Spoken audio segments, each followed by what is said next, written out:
എങ്ങനെയുണ്ട് ആളുകളുടെ ഒരു പ്രതികരണം? എങ്ങനെയുണ്ട്? വളരെ സ്നേഹപൂർവമായ പ്രതികരണമാണ്.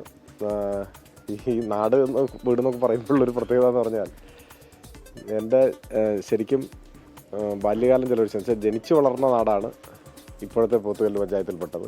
ഇന്നലെ കെ സി വേണുഗോപാലിൻ്റെ കഴിഞ്ഞ ദിവസം യു ഡി എഫ് കൺവെൻഷനിലെ പരാമർശം അത് വല്ലാത്ത തോതിൽ വിവാദമായിരുന്നു. അത് അദ്ദേഹം പറഞ്ഞത് കൈക്കൂലി കൊടുത്തിട്ടാണ്, അല്ലെങ്കിൽ പെൻഷൻ ഒരു കൈക്കൂലി പോലെ കൊടുത്ത് വോട്ട് വാങ്ങുന്നു എന്ന തരത്തിലുള്ള പരാമർശമാണ്. നല്ല വലിയ പ്രകടനമൊക്കെ എൽ ഡി എഫിൻ്റെ ഭാഗത്ത് നിന്ന് കണ്ടു. അതിനെങ്ങനെയാണ് നോക്കിയത്?